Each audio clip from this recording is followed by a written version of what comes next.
سر آپ یہ بتائیں کہ سود کیوں حرام ہے، جوئے کی مناہی کیوں ہے، اور بیک بائٹنگ کی اجازت کس لیے نہیں؟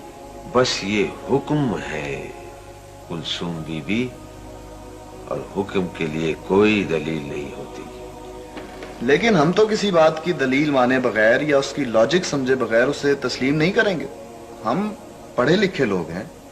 دیکھو، کسی کمرے میں تمہارے جیسے علوم جدیدہ کے ماہر اور اس شہر کے بڑے بڑے دانشور جمع اور بڑی باریک فلسفوں میں گفتگو کر رہے ہیں، اور ایک انجینئر ہانپتے کانپتے آئے اور کہے اٹھو بھاگو بھاگو یہ بلڈنگ گر جاتی ہے، تو سب اٹھ کر بھاگ جاؤ گے اور تم میں سے کوئی بھی دلیل یا ریزن نہیں مانگے گا۔ لیکن سر یہ تو ٹھیک ہے، مگر اگر کوئی ڈاکٹر دوا تجویز کر دے تو بلا ہیرو حجت اسے استعمال کرنا شروع کر دے، کیونکہ وہ اس علم کا ماہر ہے، اس کے تقاضوں کو جانتا ہے۔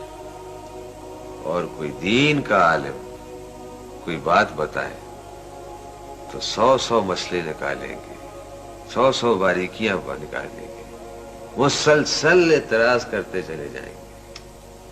مولویوں کی بات کیسے مان لے سر؟ ان کے تو آپس کے اختلاف ہی ختم نہیں ہوتے، اب کس کی مانے اور کس کی نہ مانے۔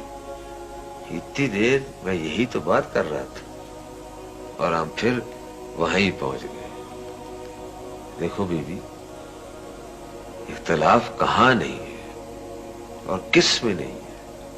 وکیل حضرات کو دیکھو، وہ ایک ہی واقعے میں ایک دوسرے کے خلاف ہوتے ہیں، جھگڑتے ہیں، خوب جھگڑتے ہیں، خوب جھگڑتے ہیں، اور ان کے جھگڑنے کے لیے تو کٹہرے بنائے جاتے ہیں، اسپیشل قسم کا فرنیچر بنایا جاتا ہے کچہریوں میں۔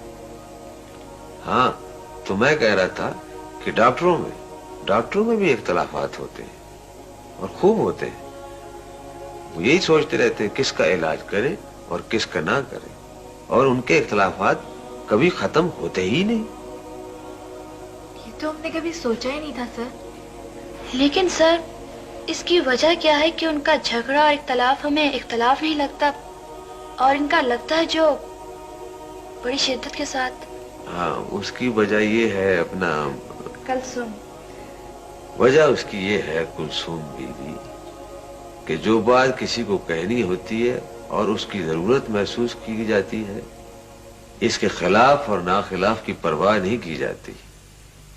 دین کی چونکہ پرواہ نہیں اور اس کی قدر نہیں، اسی لیے ہیلے بہانے تلاش کیے جاتے ہیں۔ شاید اس کی وجہ یہ ہو سر کہ جان اور مال چونکہ زیادہ عزیز ہوتے ہیں اور لوگ ان کے…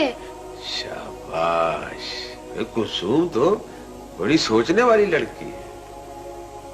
بات یہ ہے کلثوم کہ جس قدر مال اور جان عزیز ہوتے ہیں، اگر ایمان بھی ایسا ہی عزیز ہو تو علاج کی فکر کی جائے، پہلو بچانے کے لیے پھر کسی قسم کا بہانہ تلاش نہ کیا جائے۔